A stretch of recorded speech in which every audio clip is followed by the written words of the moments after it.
Good afternoon students, welcome to online classes of mathematics. जैसे कि हम ग्रुप थ्योरी कर रहे थे, उसमें हमने सेकंड चैप्टर सब ग्रुप स्टार्ट किया हुआ है। उसमें हमने कुछ एग्जांपल्स देखे थे सब ग्रुप के लिए, एंड सभी एग्जांपल्स में हमने वही कैरेक्टरिस्टिक प्रॉपर्टी और फिर सब ग्रुप वाली प्रॉपर्टी सेकंड थ्योरम यूज़ कर रही थी। सब ग्रुप देखने के लिए क्या, अगर दो एलिमेंट H में है देन अगर ए बी इनवर्स भी H में हो जाए तो क्या होगा, H सब ग्रुप होगा। और अगर H सब ग्रुप है तो ये भी होगा, मतलब if and only if condition थी ना ये। अब तक सभी एग्जांपल्स में हमने यही प्रॉपर्टी प्रूव करी है सब ग्रुप प्रूव करने के लिए, एंड इस थ्योरम का नाम क्या था, कैरेक्टरिस्टिक प्रॉपर्टी है फिर सब ग्रुप या अभिलाक्षणिक गुण किसी सब ग्रुप उपसमूह का। अब हम नेक्स्ट एग्जांपल देखते हैं सब ग्रुप के लिए कि हमारा नेक्स्ट एग्जांपल क्या कहता है। हमने 4 एग्जांपल कर लिए थे, अब हम नेक्स्ट 5th एग्जांपल कर रहे हैं। देखो 5th एग्जांपल में क्या दिया हुआ है,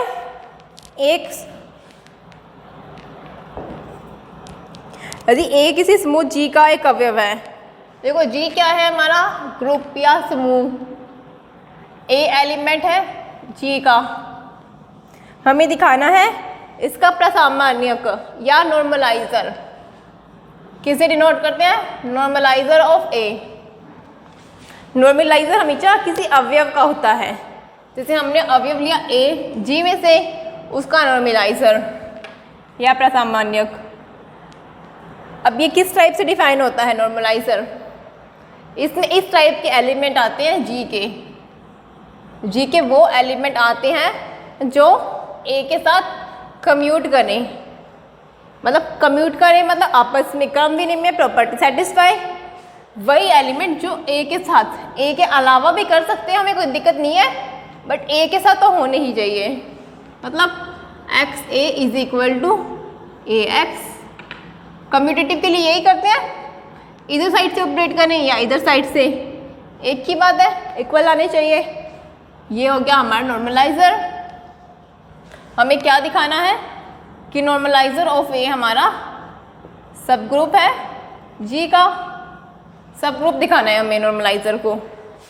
जिसे हम H लिखते थे ना, अब H की जगह हमने H हमारा नॉर्मलाइजर ऑफ ए सेट है। ओके, सो इसको सब ग्रुप दिखाने के लिए हम क्या देखेंगे, दो एलिमेंट हमने मान लो x1 x2 दो एलिमेंट लिए नॉर्मलाइजर ऑफ ए में से। हमें दिखाना क्या है, x1 x2 इनवर्स होना चाहिए नॉर्मलाइजर ऑफ ए में। ये प्रूफ करेंगे हम सब ग्रुप के लिए। अगर ये कंडीशन हो गई तो नॉर्मलाइजर ऑफ ए सब ग्रुप हो गया, वही सेकेंड थ्योरम से। अब देखो अगर हमने माना x1 and x2 normaliser of ए में से है, x1 का नॉर्मलाइजर ऑफ ए में होने का मतलब x1 ऐसा एलिमेंट होगा नॉर्मलाइजर ऑफ ए में ए के साथ कम्यूट करे, x1 a is equal to a x1।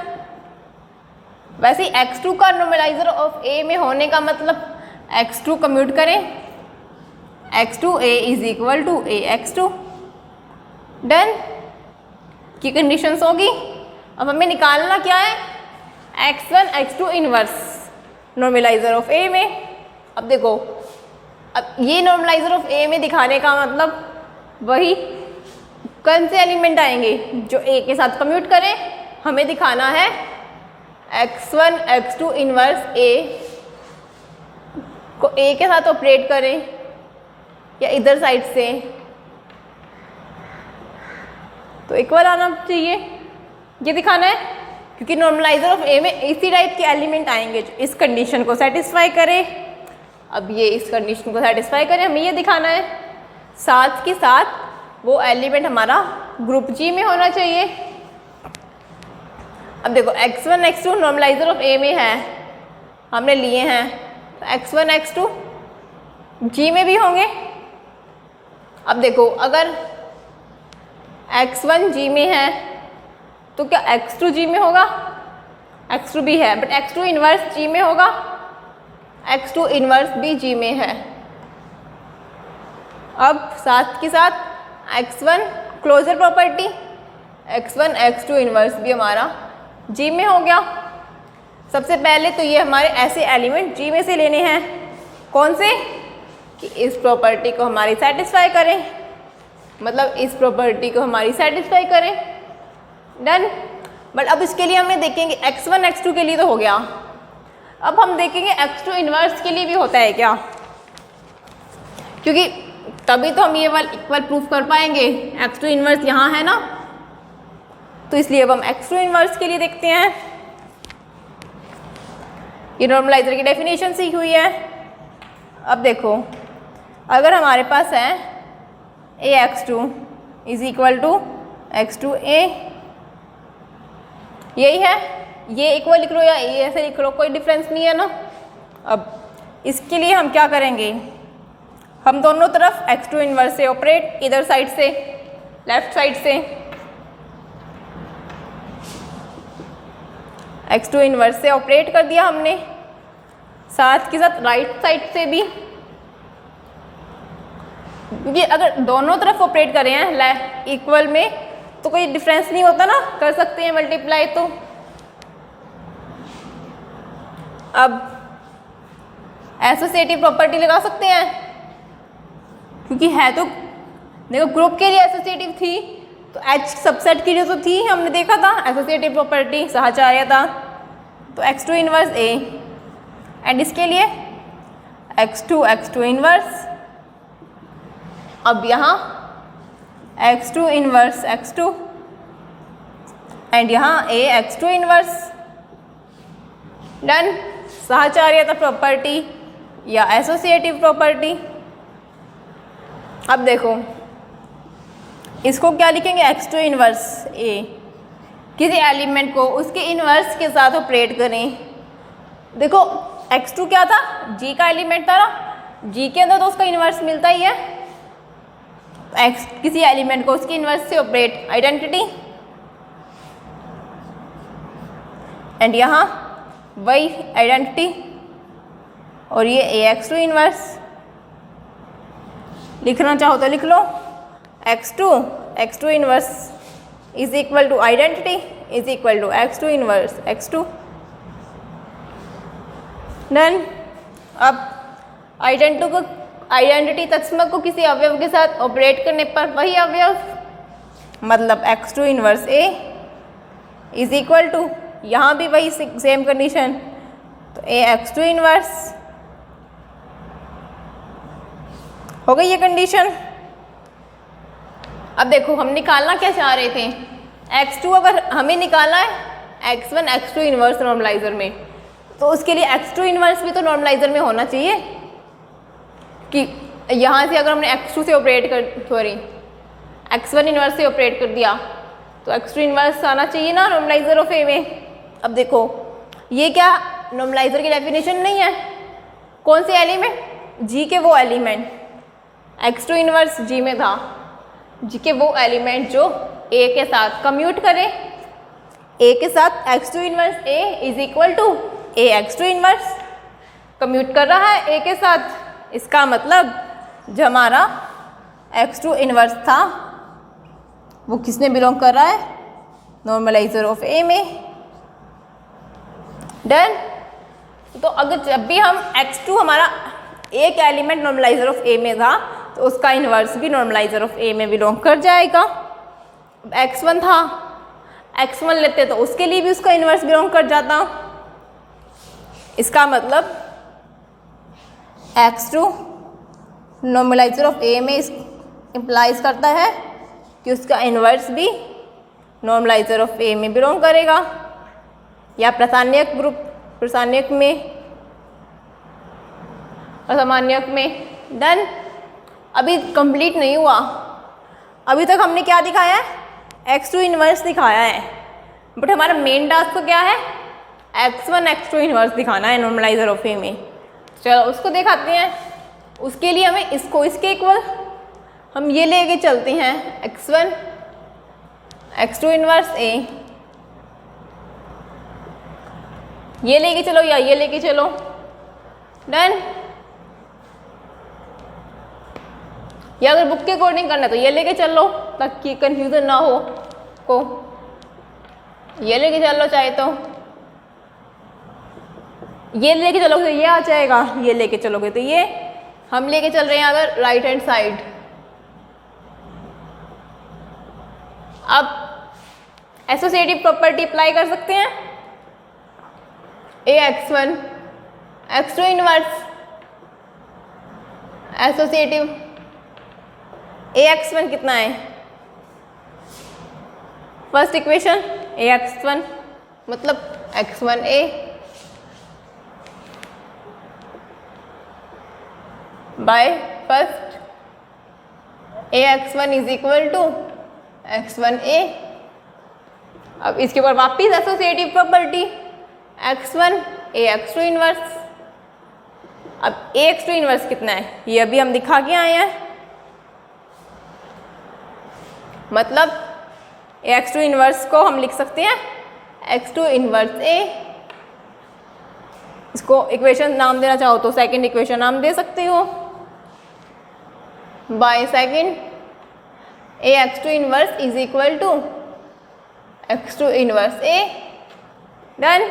अब again associative property X1 X2 inverse A, associative या साहचर्यता लिख लो। अब यही तो हमें दिखाना था, इसको लेके चले हमें इसके इक्वल, देखो ये लेके चले ये आ गया, मतलब लेफ्ट हैंड साइड मिल गया हमें। कम्यूट कर रहा है ना, इस एलिमेंट को A के साथ राइट साइड से ऑपरेट करें या लेफ्ट साइड से ऑपरेट, इक्वली आ रहे हैं। इसका मतलब हमारा जो X1 X2 इनवर्स था बिलोंग कर गया नॉर्मलाइजर ऑफ A में। अगर ये नॉर्मलाइजर ऑफ A में बिलोंग कर रहा है, इसलिए हमारा नॉर्मलाइजर ऑफ A क्या हो गया, सब ग्रुप किसका, G का सब ग्रुप। डन? नहीं डन। क्यों? क्योंकि किसी हमें क्या करना होता है सब ग्रुप दिखाने के लिए, ये प्रॉपर्टी यूज़ करनी होती है, बट उसके लिए हमें ये तो देखना पड़ेगा ना ये जो हमारा H था वो नॉन एम्प्टी है भी या नहीं। यहाँ तो हमने देखा ही नहीं। क्यों? देखो इससे पहले वाले एग्जाम्पल्स में हमने क्या क्या किया था, जैसे कि डायरेक्ट आइडेंटिटी को ही लेके देखते हैं। यहाँ भी हम आइडेंटिटी ले लेते हैं। अगर हमने लिया, देखो G का एलिमेंट लेना है, आइडेंटिटी तो G में होगी। अब आइडेंटिटी को A के साथ आइडेंटिटी A लिखें तो कितना आएगा A, या AE लिखें, आइडेंटिटी A के साथ कम्यूट कर रही है। इसका मतलब जो हमारी आइडेंटिटी थी वो नॉर्मलाइजर ऑफ A में बिलोंग करेगी। अब हम कह सकते हैं कि नॉर्मलाइजर ऑफ A हमारा नॉन एम्प्टी सेट है, नॉन एम्प्टी सेट है नॉर्मलाइजर ऑफ A। अब सबसे पहले नॉन एम्प्टी सेट देखना जरूरी होता है। अगर एम्प्टी सेट ही हो गया उसके लिए हमने ये प्रूफ भी कर दिया तो भी कोई मतलब नहीं है। सबसे पहले आइडेंटिटी होनी चाहिए। क्या मतलब नॉन एम्प्टी सेट देखना है हमें, तो हमने यहाँ पे दिखा दिया नॉन एम्प्टी सेट। अब हम कह सकते हैं कि नॉर्मलाइजर ऑफ A हमारा सब ग्रुप है। तो ये मिस्टेक्स मत करना, ये चीज़ ध्यान रखना। यहाँ मैंने जान करके नहीं लिखा था कि आप ध्यान दोगे, अगर लिख देते तो आपको नोटिस नहीं जाता ना, यहाँ पर फोकस नहीं होता। तो इसलिए यहाँ पे ये चीज़ नॉन एम्प्टी होना चाहिए, वही स्टेप बाय स्टेप चलना है। डेफिनेशन थ्योरम में यही होता है ना, सबसे पहले अरिक्त उपसमुच्चय या नॉन एम्प्टी सबसेट, उसके बाद ये थ्योरम, मतलब ये वाली डेफिनेशन प्रूफ करनी है। तो ये हो गया हमारा example number 5, normaliser of A। ये एक इम्पॉर्टेंट सब ग्रुप होता है हमारा नॉर्मलाइजर ऑफ A, जिसका नाम होता है, जैसे कि नाम दिया हुआ ना नॉर्मलाइजर ऑफ A, इस सब ग्रुप का नाम है ये। कई बार हो सकता है आपको बताए ना कि नॉर्मलाइजर ऑफ A क्या होता है, डायरेक्ट दे दें कि सिद्ध करो कि नॉर्मलाइजर ऑफ A G का सब ग्रुप है, या प्रसामान्यक ऑफ किसी अवयव A का प्रसामान्यक सब ग्रुप है, तो ये प्रूफ भी पूछ सकते हैं डायरेक्ट। तब हमें पता होना चाहिए नॉर्मलाइजर ऑफ A की डेफिनेशन क्या होती है। ये ऐसे एलिमेंट आते हैं जो A के साथ कम्यूट कर रहे हैं। अगर यहाँ नॉर्मलाइजर ऑफ बी होता तो कौन से एलिमेंट, ऐसे एलिमेंट जो बी के साथ कम्यूट करते हैं वो वे आ जाते हैं, सी होता तो सी के साथ कम्यूट करते हैं के। सो ये हमारी हो जाती है नॉर्मलाइजर ऑफ ए की डेफिनेशन। अब हम नेक्स्ट एग्जांपल देखते हैं हमारा सेंटर। जैसे नॉर्मलाइजर था ना, उसी टाइप में हमारा एक होता है सेंटर ऑफ ए, किसी ग्रुप जी का सेंटर या केंद्र। देखो जैसे नॉर्मलाइजर में तो हमने क्या किया था, नॉर्मलाइजर में सबसे पहले स्टेप क्या, सबसे पहले नॉन एम्प्टी दिखाना है हमें। उसके बाद जो जो हमें दिखाना होता है हम वो लिख लेते हैं। जैसे हमें दिखाना है x1 x2 अगर है नॉर्मलाइजर में तो x1 x2 इन्वर्स भी होना चाहिए। उसका होने का मतलब x1 x2 inverse a is equal to a x1 x2 inverse, ये दिखाना है। अब उसके लिए हमारे पास x2 इन्वर्स भी तो नॉर्मलाइजर में आना चाहिए, क्योंकि अगर x1 x2 इन्वर्स आ रहा है x2 इन्वर्स भी आना चाहिए। वही क्लोजर प्रॉपर्टी अगर करना चाहें हम x2 इन्वर्स से मल्टीप्लाई करेंगे तो देन तो हमने दिखाया x2 इन्वर्स भी नॉर्मलाइजर में आया। उसके लिए x2 inverse a is equal to a x2 inverse दिखाया हमने। अब ये दिखा दिया, उसके बाद हमारा स्टेप इजी हो गया। हमारा आगे वाला स्टेप कौन सा, x1 x2 inverse a is equal to a x2 inverse a x1 x2 inverse. Done. So वो हो गया हमारा सब ग्रुप।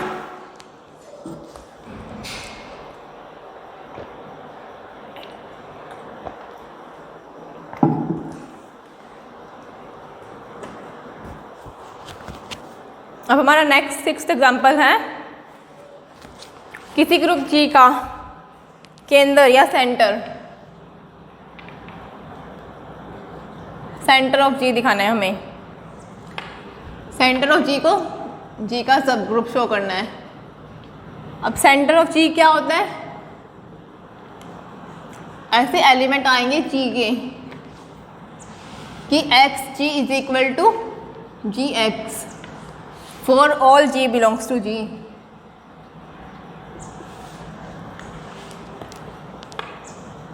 सेंटर ऑफ जी या केंद्र,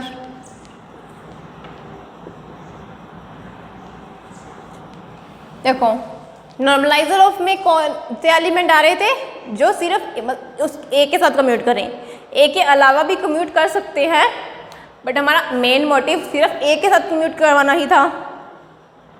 बट यहाँ कौन से एलिमेंट आएंगे जी के, जो फॉर ऑल जी मतलब जी के सभी अवयव के साथ कम्यूट करें, वो एलिमेंट आएंगे।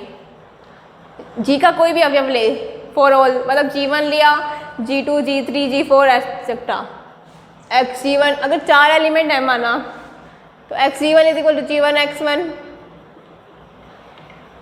XG3 is equal to G3X, XG4 is equal to G4X। अगर G में 4 एलिमेंट है G1 G2 G3 G4, उन सभी के लिए ये कंडीशन सेटिस्फाई हो रही है। X G1 के साथ भी कम्यूट, G2 के साथ भी, G3 के साथ भी, G4 के साथ भी कम्यूट कर रहा है, तब हम कहेंगे कि X हमारा सेंटर ऑफ G में आ रहा है। ये तो 4 एलिमेंट के लिए है। अगर 100 एलिमेंट है तो सभी 100 के 100 एलिमेंट के साथ कम्यूट करना चाहिए। इन्फानाइट है, सभी इन्फानाइट एलिमेंट के साथ कम्यूट करना चाहिए। अगर वो एलिमेंट X कम्यूट कर रहा है सभी एलिमेंट के साथ ग्रुप जी के, तो हम क्या कहेंगे, हमारा सेंटर ऑफ जी क्या हो जाएगा, मतलब वो एलिमेंट हमारा सेंटर में आ जाएगा। अब इसको हमें सब ग्रुप दिखाना है, तो प्रोसीजर तो वही रहेगा, बस डेफिनेशंस अलग अलग है इनकी। यहाँ सबसे पहले हमें डेफिनेशन तो समझ आनी चाहिए ना। हो सकता है कई बार छोटे मतलब 1-2 नंबर के क्वेश्चन में भी पूछ ले, direct centre of G define करो, नॉर्मलाइजर डिफाइन करो। डन। ये तो हमारा एक्स्ट्रा था, बताया था कि कैसे होगा। अब देखो हमें क्या दिखाना है, वही सब ग्रुप। सबसे पहले नॉन एम्प्टी, आइडेंटिटी किस में होता है, ग्रुप जी में अब देखो आइडेंटिटी, कोई भी एलिमेंट लिया जी का, सभी एलिमेंट के देखो आइडेंटिटी की डेफिनेशन यही होती है ना, कोई भी जी का ग्रुप का आर्बिट्रेरी एलिमेंट लिया, उसके साथ ऑपरेट किया तो वही एलिमेंट इसको इज इक्वल टू जी ई। कोई भी सभी एलिमेंट के लिए होना चाहिए ना जी के, फॉर ऑल जी, या आर्बिट्रेरी एलिमेंट लेते थे। आर्बिट्रेरी का मतलब यही होता है कोई भी स्वेच्छ रूप से एलिमेंट लिया, इस पर्सन ने ये वाला लिया, इस पर्सन ने ये वाला, सभी एलिमेंट के लिए होना चाहिए ट्रू। अब ये क्या, ये तो सेंटर की डेफिनेशन सेटिस्फाई कर रहा है, इसका मतलब आइडेंटिटी हमारी सेंटर ऑफ जी में बिलोंग करती है, तो centre of G non empty हो गया। अब हमें क्या प्रूफ करना है, सब ग्रुप, उसके लिए अगर दो एलिमेंट लिए हमने सेंटर ऑफ जी में, हमें दिखाना है x1 x2 inverse belongs to centre of G. अब इसके लिए हमें क्या दिखाना है, वही x1 x2 इनवर्स कम्यूट करेगा जी के सब ग्रुप जी के सभी element for all G, x1 x2 inverse for all ji belongs to G, यही दिखाना है हमें। देखो अगर x1 सेंटर में है, इसका मतलब x1 हमारा जी में है जो ग्रुप जी के सभी एलिमेंट के साथ कम्यूट कर रहा है। x1 g is equal to g x1 for all ji belongs to capital G. अब x2 है सेंटर में, इसका मतलब भी यही x2 ji is equal to ji x2 for all ji belongs to capital G. अब देखो हमें इसके बाद ये प्रोसीजर दिखाना है, बट उससे पहले x2 इनवर्स भी तो सेंटर में होना चाहिए, तो हम x2 इनवर्स के लिए करेंगे प्रोसीजर। अब x2 इनवर्स के लिए वही ये है x2 ji is equal to ji x2 for all ji belongs to capital G के लिए x2 इनवर्स से दोनों तरफ multiply, x2 inverse x2 G, x2 inverse is equal to x2 inverse G, वही जैसे कि लास्ट एग्जांपल में किया था वही प्रोसीजर। ओके, अब इसको यहाँ पे एसोसिएटिव प्रॉपर्टी जी x2 इनवर्स, यहाँ भी associative property x2 inverse associative property. Short में लिख रही हूँ, डायरेक्ट पूरी फॉर्म लिखना एसोसिएटिविटी, या हिंदी में लिखना है तो साचार्यता। अब x2 inverse x2 identity g x2 inverse is equal to x2 inverse g identity for all the सभी एलिमेंट के लिए था ना, for all ji belongs to capital G, यहाँ भी फॉर ऑल। ये x2 inverse is equal to identity is equal to x2 inverse x2 for all ji belongs to capital G. Identity को operate किया उस किसी एलिमेंट के साथ, वही एलिमेंट।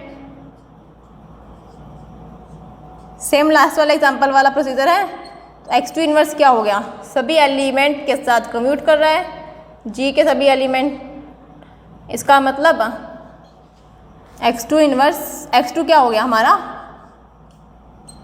x2 इनवर्स जी में सॉरी सेंटर ऑफ जी में बिलोंग कर गया। जी में तो होगा ही, वैसे ही इनवर्स तो होता ही है, ग्रुप दिया ही हुआ है जी, तो सेंटर ऑफ जी में बिलोंग कर गया। अब मेन टास्क क्या था हमारा, x2 इनवर्स इसको दिखाना है सेंटर ऑफ जी में, तो हमने लिया वही, चाहे ये ले लो चाहे ये ले लो, राइट हैंड साइड या लेफ्ट हैंड साइड। हमने अगर राइट हैंड साइड लिया तो एसोसिएटिव जी x2 इनवर्स जी x2 क्या होता है, एक्स टू जी, x two inverse, x two जी, एक्स टू एसोसिएटिव। यहाँ लिख नहीं रही क्योंकि लास्ट एग्जाम्पल में लिखा है हमने। और ये अब देखो फॉर ऑल के लिए है, सभी एलिमेंट के लिए, बस ये चीज़ ध्यान रखना। यहाँ हमने यहाँ कोई भी आर्बिट्रेरी एलिमेंट लिया ना, आर्बिट्रेरी एलिमेंट जी, आर्बिट्रेरी जी या स्वेच्छ रूप से चुने गए अवयव जी के लिए के। तो अब इसको तो हम अभी दिखा के आए हैं। तो क्या हो गया, एक्स टू इनवर्स जी, तो ये again associative. For all j belongs to capital G, ये एलिमेंट इसके साथ कम्यूट कर रहा है, इसका मतलब सभी अवयव के साथ कम्यूट कर रहे हैं जी के। कोई भी आर्बिट्रेरी एलिमेंट लिया है हमने। लास्ट वाले एग्जांपल में पर्टिकुलर एक एलिमेंट था ए, बट यहाँ जो हमारा जी है वो फिक्स नहीं है, कोई भी एलिमेंट हो सकता है। इसका मतलब एक्स टू इनवर्स जी कहाँ से बिलोंग कर गया, हमारा सेंटर ऑफ जी में से। तो ये क्या हो गया, हमारा सेंटर ऑफ जी सब ग्रुप हो गया किसी ग्रुप जी का। तो ये हमारा नेक्स्ट एग्जाम्पल 6 हो गया। नॉर्मलाइजर में ऐसे एलिमेंट आएंगे जो सिर्फ ए के साथ कम्यूट कर रहे हो, मतलब ए के अलावा भी कम्यूट कर सकते हैं, बट मेन मोटिव हमारा ए के साथ कम्यूट दिखाना है। सेंटर में वो एलिमेंट जो ग्रुप जी के सभी अवयव के साथ कम्यूट करें, तो वो क्या हो जाएंगे, हमारे सेंटर में आ जाएंगे। फिर इन दोनों को हम सब ग्रुप दिखा सकते हैं कि यहाँ एक चीज़ ध्यान दो, जैसे कि हमारी डेफिनेशन है सेंटर की, कौन से एलिमेंट जो ग्रुप जी के सभी अवयव के साथ कम्यूट करें। सब ग्रुप तो हमें दिखा दिया, ठीक है, बट अगर हम डेफिनेशन को समझना चाहें तो सभी एलिमेंट के साथ कम्यूट करें। देखो अगर ये हमारा ग्रुप जी, जो जी हमारा ग्रुप था अबेलियन ही हो गया, या अबेली ग्रुप दिखा था ना हमने, जो कम्यूटेटिव प्रॉपर्टी सेटिस्फाई करता है। मतलब कोई भी एलिमेंट लिया, A B is equal to B A, for all A B belongs to G के लिए होता है ना, जी का कोई भी एलिमेंट लिया आपस में कम्यूट करते हैं सभी।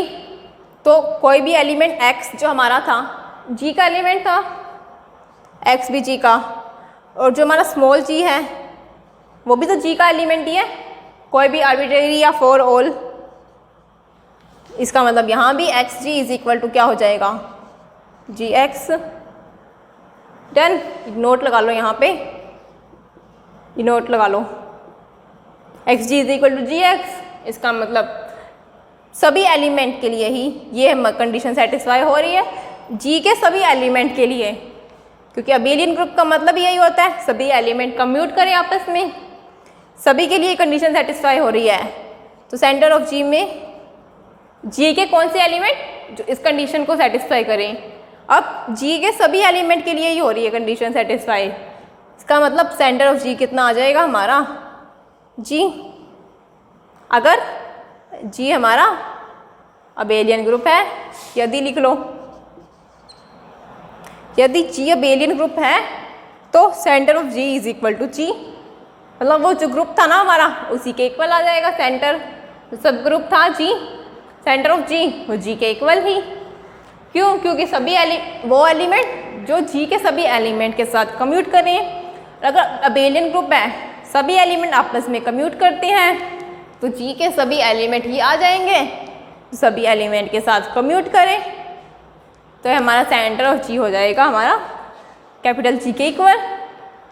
इसको एक नोट लगा सकते हो, क्योंकि हमें क्या करना होता है, ऐसे नहीं कि डायरेक्ट एग्जांपल्स करते जाएं, हम जो जो चीज़ नहीं निकाल सकते हैं ना वो चीज़ हमें निकालनी होती है, समझना होता है एग्जांपल्स से या डेफिनेशन से, तभी हम मैथमेटिक्स को अच्छे से समझ सकते हैं। कि सो ये हो गया हमारा नेक्स्ट, हमने समझ लिया centre of G and normaliser of A, किसी अवयव का नॉर्मलाइजर, ये सब ग्रुप होते हैं। ओके, अब अगर नेक्स्ट एग्जांपल देखें 7th,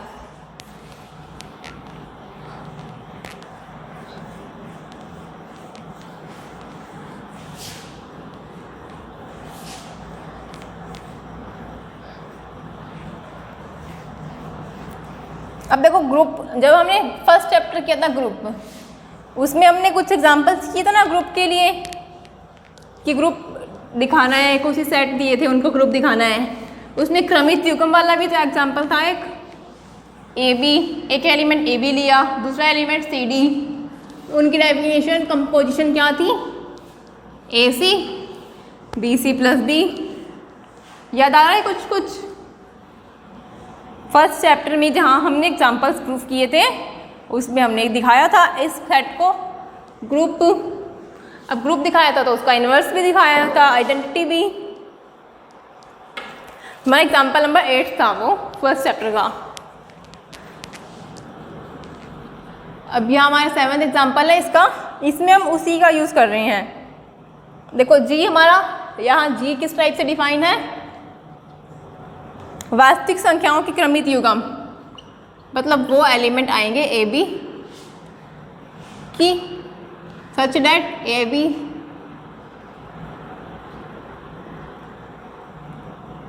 स्टार, या ऐसे लिख लो डायरेक्ट ही। देखो जी स्टार, जी और ऑपरेशन स्टार।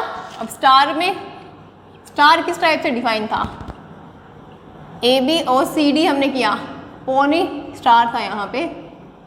हो सकता है वहाँ हमने ओ नोटेशन यूज़ किया हो, नोटेशन तो कुछ भी यूज़ कर सकते हैं, ओ लिख लो स्टार लिख लो। अब डेफिनेशन हमारी क्या थी, A C B C plus D, जहाँ पे ए हमारा नॉन जीरो होना चाहिए।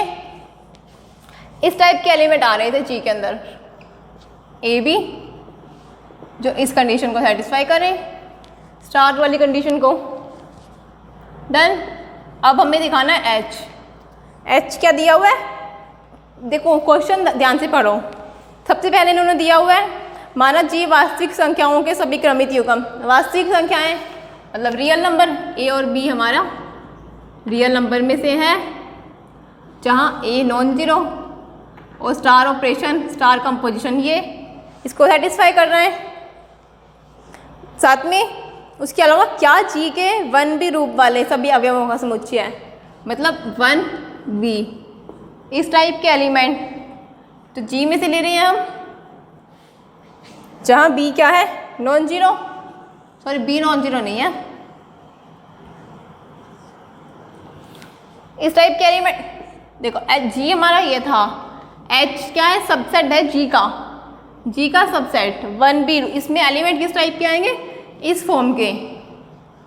और ऑपरेशन तो वही स्टार, जो ग्रुप के ऑपरेशन होता है वही सबसेट, सब ग्रुप का ऑपरेशन वही, हमें सब ग्रुप दिखाना है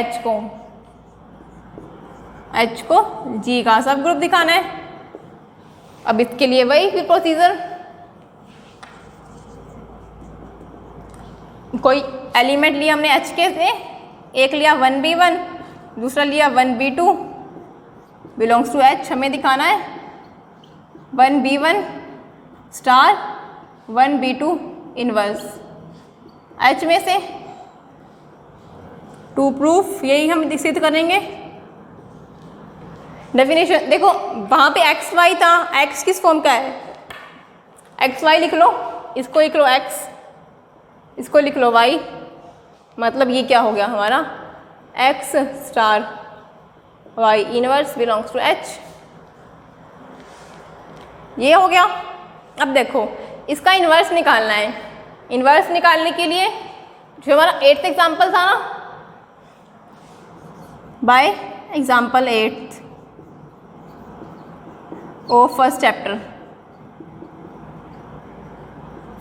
में हमने किया था ये एग्जाम्पल प्रूफ अच्छे से, कि अगर कोई एलिमेंट है हमारा ए बी, उसका इन्वर्स, क्योंकि यहाँ हमें इन्वर्स निकालना है ना, ए बी का इन्वर्स क्या हुआ था वहाँ पर प्रतिलोम,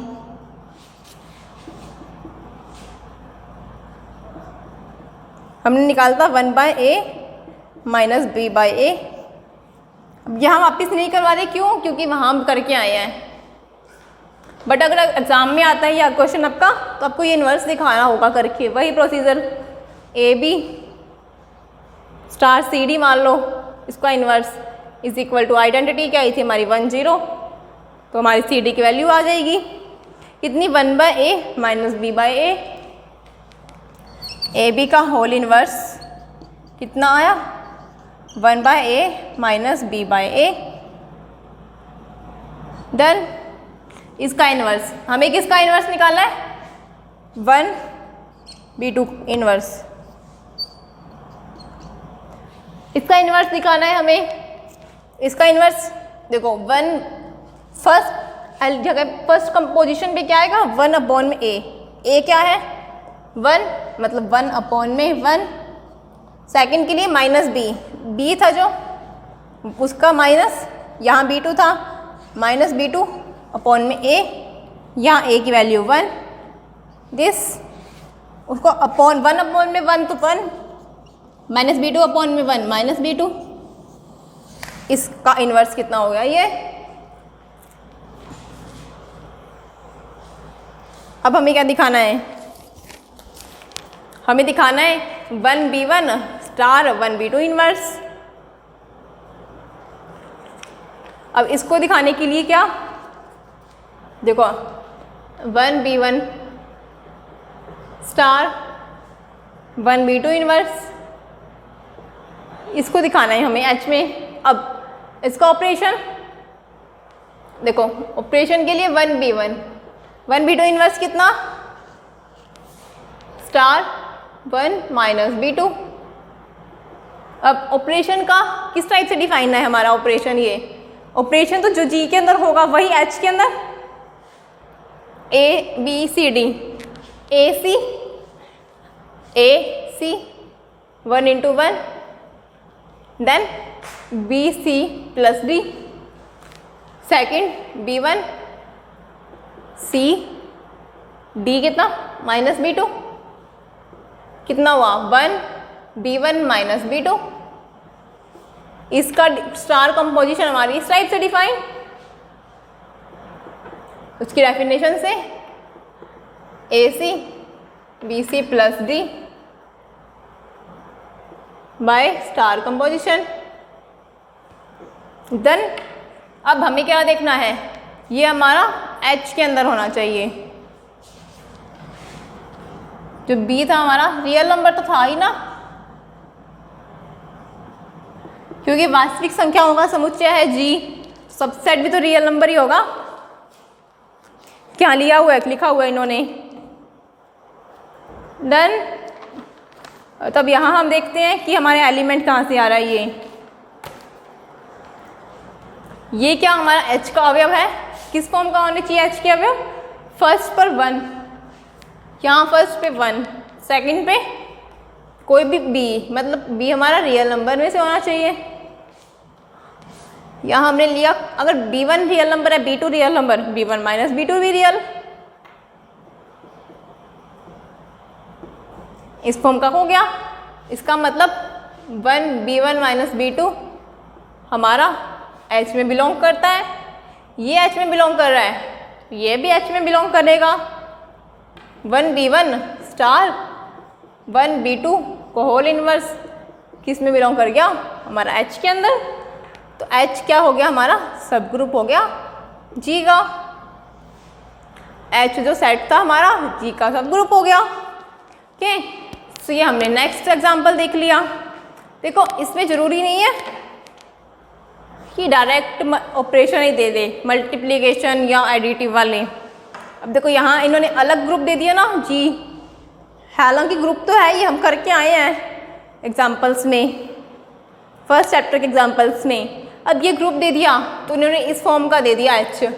अब हमें इसको सब ग्रुप दिखाना है h को, तो ठीक है हम दिखा सकते हैं, हमें पता है हमारे डेफिनेशन के अकॉर्डिंग, थ्योरम के अकॉर्डिंग। तो ये हमारा हो गया प्रॉपर। अब देखो यहाँ नॉन एम्प्टी सबसेट तो यहाँ भी है ना, अगर हम b को 0 ले लिया, a नॉन जीरो है ना, b तो 0 ले सकते हैं, हमने लिया अगर b इज इक्वल टू 0, तो 1 0 किस में होगा, h के अंदर। इसका मतलब h तो यहाँ भी नॉन एम्प्टी आया है ना, सबसे पहले नॉन एम्प्टी देखना होता है, अच्छा यहाँ भी नॉन एम्प्टी आया है। ओके, तो यह हो गया हमारा सब ग्रुप। डन। तो ये हमारे सारे सब ग्रुप सेकेंड चैप्टर के सारे एग्जांपल्स हो गए हैं सब ग्रुप दिखाने के लिए। इसमें जैसे कि अगर आप एक्सरसाइज करना चाहो तो कर सकते हो। एक्सरसाइज में क्या होता है, वही जो हमने एग्जाम्पल्स किए हैं उसको हमें अच्छे से रिकॉल हो जाता है, समझ आ जाता है कि क्या क्या हमने किया है। देखो एक्सरसाइज में क्या क्या पूछा है, सब ग्रुप की डेफिनेशन एंड एग्जाम्पल, कोई भी एग्जाम्पल चाहे तो यही दे दो, नॉर्मलाइजर वाला या सेंटर वाला, कोई भी। प्रॉपर इम्प्रॉपर हमने किए थे। इम्प्रॉपर कौन कौन से, आइडेंटिटी और जी, उसके अलावा बाकी बचे प्रॉपर। फिर कॉम्प्लेक्स की डेफिनेशन, जो कोई नॉन एम्प्टी सबसेट होता था वो कॉम्प्लेक्स। फिर कैरेक्टरिस्टिक प्रॉपर्टी, यही तो कैरेक्टरिस्टिक प्रॉपर्टी थी तो हमारी सेकंड थ्योरम थी। दो एलिमेंट H के अंदर है तो ए बी इनवर्स भी H के अंदर, तो सब ग्रुप एंड सब ग्रुप है तो ये property, if and only if condition. फिर परिमित ग्रुप के सब ग्रुप होने की शर्त, फिफ्थ एग्जाम्पल, फिफ्थ क्वेश्चन। देखो यहाँ पे हमने फाइनाइट ग्रुप नहीं था, कोई भी इनफाइनाइट ग्रुप के लिए। हाँ अगर फाइनाइट ग्रुप था तो हमने डायरेक्ट किया था ना एक थ्योरम थर्ड। परिमित ग्रुप के सब ग्रुप के लिए तो डायरेक्ट क्लोजर ही देखना होता था हमें, a B belongs to H, तो ये क्या हो जाता था हमारा फाइनाइट सब ग्रुप के। उसके अलावा जैसे सिक्स क्वेश्चन में सत्य असत्य पूछा है। फर्स्ट पूछा है प्रत्येक ग्रुप का, ये वाले सत्य असत्य वाले जरूर करो आप, क्योंकि इसमें आपको अपनी गलतियां पता चलती है। कई बार हम समझ लेते हैं ठीक है, बट जो एक एक स्टेप होता है ना वर्डिंग, वही तो गलती मार दे देती है हमें। आगे कंपटीशंस वगैरह में भी यही यूज़ होती है। क्या है फर्स्ट सिक्स का फर्स्ट, प्रत्येक ग्रुप का प्रत्येक अरिक्त उपसमुच्चय एक कॉम्प्लेक्स होता है। प्रत्येक ग्रुप का प्रत्येक अरिक्त उपसमुच्चय क्या एक कॉम्प्लेक्स होता है या नहीं होता, बताओ। कॉम्प्लेक्स हमने क्या देखा था, सबसेट, किसी ग्रुप जी का सबसेट कॉम्प्लेक्स। अब हमें क्वेश्चन क्या है, प्रत्येक ग्रुप का प्रत्येक अरिक्त उपसमुच्चय। प्रत्येक ग्रुप, कोई भी ग्रुप जी लिया उसका सबसेट लेना है H, नॉन एम्प्टी अरिक्त, ये कह रहे हैं कॉम्प्लेक्स होता है। तो हाँ हम भी यही कहते हैं कि H क्या होता है, जी का जो सबसेट होगा वो क्या होगा, कॉम्प्लेक्स। डेफिनेशन ही हमारी यही थी, तो ये ट्रू हो गया। अब सेकंड क्या है हमारा, B एंड C में देख लो या D में, सभी में वही डेफिनेशन यूज हो रही है जो हम करके आए हैं। B क्या कह रहे हैं, एक ग्रुप G के उपसमुच्चय H को एक उपग्रुप परिभाषित कर सकते हैं। मतलब कोई ग्रुप G लिया हमने, उसका कोई भी सबसेट H, उसको सब ग्रुप परिभाषित कर सकते हैं। क्या कोई भी सबसेट H लिया हमने, वो क्या सब ग्रुप होता है, नहीं ना। क्यों, क्योंकि हमने सबसेट, एम्प्टी सेट भी तो हमारा सबसेट ही होता है। अगर हमने H को एम्प्टी सेट ले लिया तो वो हमारा सब ग्रुप कभी नहीं बन सकता, क्योंकि सब ग्रुप के लिए तो हम सबसे पहले कंडीशन H नॉन एम्प्टी होना चाहिए, अरिक्त उपसमुच्चय है, तो ये हमारा सेकंड असत्य हो गया। वैसे ही बाकी सभी कर सकते हो, C D E F G, इसमें ये वही है जो हम करके आए ना, सारी चीज़ें वही है इसके अंदर भी। बाकी अगर किसी को कन्फ्यूज़न हो तो पूछ लेना। ओके, सो मिलते हैं नेक्स्ट क्लास में। Thank you.